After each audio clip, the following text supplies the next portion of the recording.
سب سے پہلے میں آپ کا شکر گزار ہوں کہ آپ نے میری یہ ویڈیو دیکھنے کے لیے وقت نکالا ہے۔ آج کی ویڈیو کا موضوع ہے آخری زمانہ اور موت کا خوف۔ بہت سارے لوگ اس بات کو لے کر خوف زدہ ہو گئے ہیں کہ آخری زمانہ ہے، اب ہر طرف بربادی، موت اور پریشانی ہے۔ اگر آپ بھی خوف زدہ ہیں تو یہ ویڈیو آپ کے لیے ہے۔ جب بھی ہمیں کسی بات کا خوف ہوتا ہے تو ہم پوری کوشش کرتے ہیں کہ اس خوف کا مقابلہ کرنے کے لیے تیار ہو جائیں۔ زندگی میں اکثر ایسے حالات ہوتے ہیں، کوئی بہت لمبا سفر کرنا ہو تو ہم تیاری کرتے ہیں، کوئی امتحان ہو اس کے لیے تیار ہوتے ہیں۔ اس ویڈیو میں آپ میرے ساتھ مل کر سیکھیں گے کہ آخر زمانے کے لیے کیسی تیاری کی ضرورت ہے۔ ہر ایماندار اس بات کو جانتا ہے کہ اس زمین پر زندگی عارضی ہے، موت کے بعد ایک اور زندگی کا آغاز ہوتا ہے جو ہمیشہ کی زندگی ہے، ابدی زندگی ہے۔ اگر آپ سمجھتے ہیں کہ یہ زمانہ ہی اخیر زمانہ ہے تو ضروری ہے ان دنوں کے لیے روحانی طور پر تیار ہوا جائے۔ سب سے پہلے اور سب سے اہم بات یہ ہے کہ ابدی زندگی حاصل کرنے کے لیے آپ کو مسیح یسوع کے ساتھ شخصی تعلق رکھنے کی ضرورت ہے۔ بائبل مقدس میں سے یوحنا 3 باب آیت نمبر 16 میں لکھا ہے،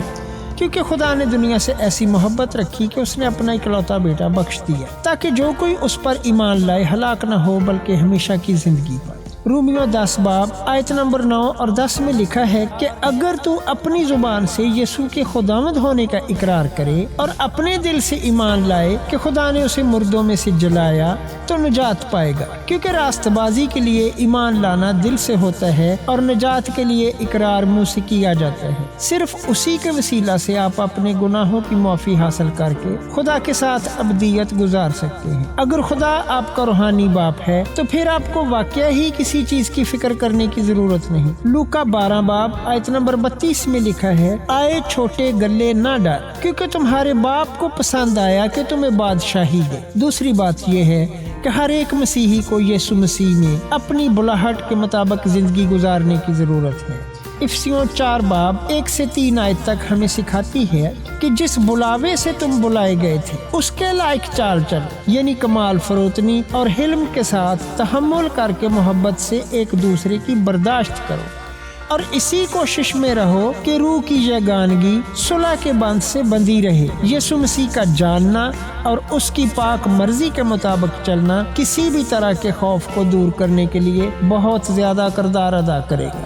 تیسرے نمبر پر مسیحیوں کو بتا دیا گیا ہے کہ آخر میں کیا ہوگا، اور جو کچھ بھی ہوگا وہ ان کے لیے حوصلہ افزائی کا باعث ہے۔ پہلا تھسلنیکیوں 4 باب آیت نمبر 13 سے 18 تک بیان کرتی ہیں، اے بھائیو، ہم نہیں چاہتے کہ جو سوتے ہیں ان کی بابت تم نا واقف رہو، تاکہ اوروں کی مانند جو نا امید ہیں غم نہ کرو، کیونکہ جب ہمیں یہ یقین ہے کہ یسوع مر گیا اور جی اٹھا تو اسی طرح خدا ان کو بھی جو سو گئے ہیں یسوع کے وسیلہ سے اسی کے ساتھ لے آئے گا۔ چنانچہ ہم تم سے خداوند کے کلام کے مطابق کہتے ہیں کہ ہم جو زندہ ہیں اور خداوند کے آنے تک باقی رہیں گے سوئے ہوں سے ہرگز آگے نہ بڑھیں گے، کیونکہ خداوند خود آسمان سے للکار اور مقرب فرشتہ کی آواز اور خدا کے نرسنگے کے ساتھ اتر آئے گا، اور پہلے تو وہ جو مسیح میں موئے جی اٹھیں گے، پھر ہم جو زندہ باقی ہوں گے ان کے ساتھ بادلوں پر اٹھائے جائیں گے تاکہ ہوا میں خداوند کا استقبال کریں، اور اس طرح ہمیشہ خداوند کے ساتھ رہیں گے۔ بس تم ان باتوں سے ایک دوسرے کو تسلی دیا کرو۔ آپ کو مستقبل کی باتوں کے بارے میں خوف زدہ ہونے کی ضرورت نہیں۔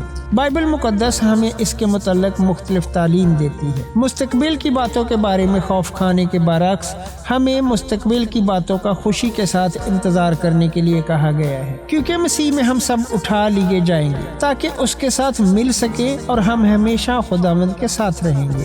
بہت سارے لوگ خدا کی عدالت سے خوف زدہ ہیں، وہ خدا کی عدالت کا خوف پھیلا رہے ہیں۔ اس بارے میں سیکھنا بھی بہت ضروری ہے تاکہ ہم اپنا خوف ختم کر سکیں۔ کلام مقدس میں بیان ہے کہ ہمیں خدا کی عدالت سے خوف زدہ ہونے کی ضرورت نہیں ہے۔ پہلا یوحنا 4 باب آیت نمبر 17 سے 18 تک، اسی سبب سے محبت ہم میں کامل ہو گئی ہے تاکہ ہمیں عدالت کے دن دلیری ہو، کیونکہ جیسا وہ ہے ویسے ہی دنیا میں ہم بھی ہیں۔ محبت میں خوف نہیں ہوتا بلکہ کامل محبت خوف کو دور کر دیتی ہے، کیونکہ خوف سے عذاب ہوتا ہے اور کوئی خوف کرنے والا محبت میں کامل نہیں ہوا۔ پطرس رسول بیان کرتا ہے کہ اگر ہمارے مستقبل میں ہمیں مشکلات اور دکھوں کا بھی سامنا ہو